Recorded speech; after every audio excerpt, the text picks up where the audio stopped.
దేవుని పరిశుద్ధ నామానికి స్తోత్రాలు. ఈ రోజున ఆమోసు గ్రంథము 5వ అధ్యాయము. ఈ అధ్యాయంలో 27 వచనాలున్నాయి. మొదటి వచనం, ఇశ్రాయేలు వారలారా, మిమ్మును గూర్చి నేనెత్తు ఈ అంగలార్పు మాట ఆలకించుడి. రెండవ వచనం, కన్యకయైన ఇశ్రాయేలు కూలిపోయెను, ఆమె మరెన్నటికిని లేవదు, లేవనెత్తువాడొకడునూ లేక ఆమె భూమి మీద పడవేయబడి ఉన్నది. మూడవ వచనం, ప్రభువైన యెహోవా సెలవిచ్చినదేమనగా, ఇశ్రాయేలు వారిలో 1000 మంది అయి బయలు వెళ్లిన పట్టణస్థులలో 100 మంది తప్పించుకొని వత్తురు, 100 మంది అయి బయలు వెళ్లిన పట్టణస్థులలో 10 మంది తప్పించుకొని వత్తురు. నాలుగవ వచనం, ఇశ్రాయేలీయులతో యెహోవా సెలవిచ్చినదేమనగా, నన్ను ఆశ్రయించుడి, నన్ను ఆశ్రయించిన ఎడల మీరు బ్రతుకుదురు. ఐదవ వచనం, బేతేలును ఆశ్రయింపకుడి, గిల్గాలులో ప్రవేశింపకుడి, బెయేర్షెబాకు వెళ్ళకుడి, గిల్గాలు అవశ్యముగా చెరపట్టబడిపోవును, బేతేలు శూన్యమగును. ఆరవ వచనం, యెహోవాను ఆశ్రయించుడి, అప్పుడు మీరు బ్రతుకుదురు, ఆశ్రయింపని ఎడల బేతేలులో ఎవరును ఆర్పివేయలేకుండా అగ్ని పడినట్లు ఆయన యోసేపు సంతతి మీద పడి దాన్ని నాశనము చేయును. ఏడవ వచనం, న్యాయమును అన్యాయమునకు మార్చి నీతిని నేలను పడవేయువారలారా. ఎనిమిదవ వచనం, ఆయన సప్త ఋషి నక్షత్రములను మృగశీర్ష నక్షత్రమును సృష్టించినవాడు, కారు చీకటిని ఉదయముగా మార్చువాడు, పగటిని రాత్రి చీకటి వలె మార్పు చేయువాడు, సముద్ర జలములను పిలిచి వాటిని భూమి మీద పొర్లి పారజేయువాడు.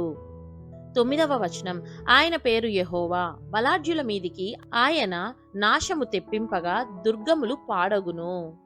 పదవ వచనం, అయితే గుమ్మములో నిలిచి బుద్ధి చెప్పు వారి మీద జనులు పగబట్టుదురు, యథార్థముగా మాటలాడు వారిని అసహించుకొందురు. 11వ వచనం, దోష నివృత్తికి రూకలు పుచ్చుకొని నీతిమంతులను బాధపెట్టుచు గుమ్మమునకు వచ్చు బీదవారిని అన్యాయము చేయుట వలన.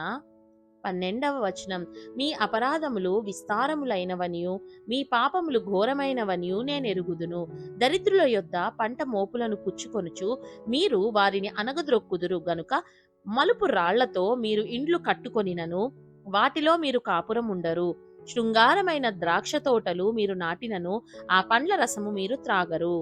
13వ వచనం, ఇది చెడు కాలము గనక ఈ కాలమున బుద్ధిమంతుడు ఊరకుండును, మీరు బ్రతుకునట్లు కీడు విడిచి మేలు వెతకుడి, అలాగు చేసిన ఎడల మీరనుకొను చొప్పున దేవుడును సైన్యములకు అధిపతియునగు యెహోవా మీకు తోడుగా నుండును.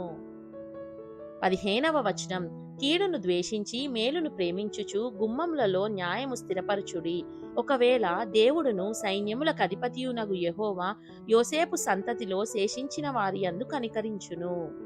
16వ వచనం, దేవుడును సైన్యములకు అధిపతియునైన ప్రభువగు యెహోవా సెలవిచ్చినదేమనగా, నేను మీ మధ్య సంచరింపబోచున్నాను గనుక రాజమార్గములన్నిటిలో అంగలార్పు వినబడును, వీధులన్నిటిలో జనులు కూడి అయ్యో శ్రమ అందురు, అంగలార్చుటకు వారు సేద్యగాండ్రును పిలుతురు, రోదనము చేయ నేర్పుగల వారిని అంగలార్చుటకు పిలిపింతురు.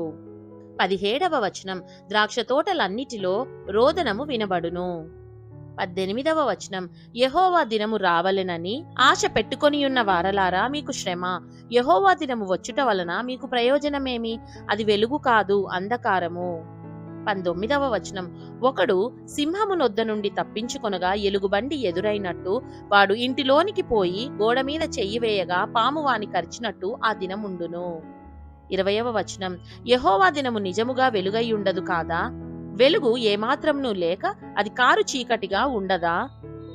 21వ వచనం, మీ పండుగ దినములను నేను అసహించుకొనుచున్నాను, వాటిని నీచముగా ఎంచుచున్నాను, మీ వ్రత దినములలో కలుగు వాసనను నేను ఆఘ్రానింపనొల్లను.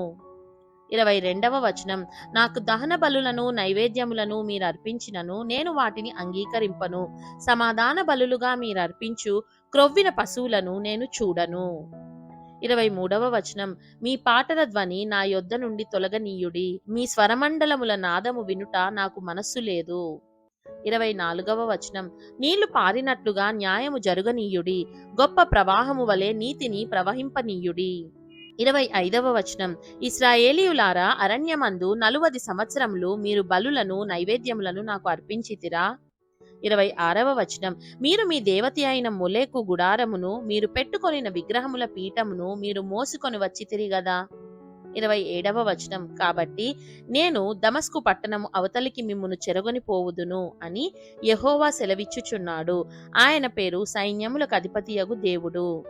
దేవుడు చదవబడిన పరిశుద్ధ వాక్యాన్ని మనందరి వినికిడిలో దీవించి మనల్ని ఆశీర్వదించును గాక. ఆమేన్.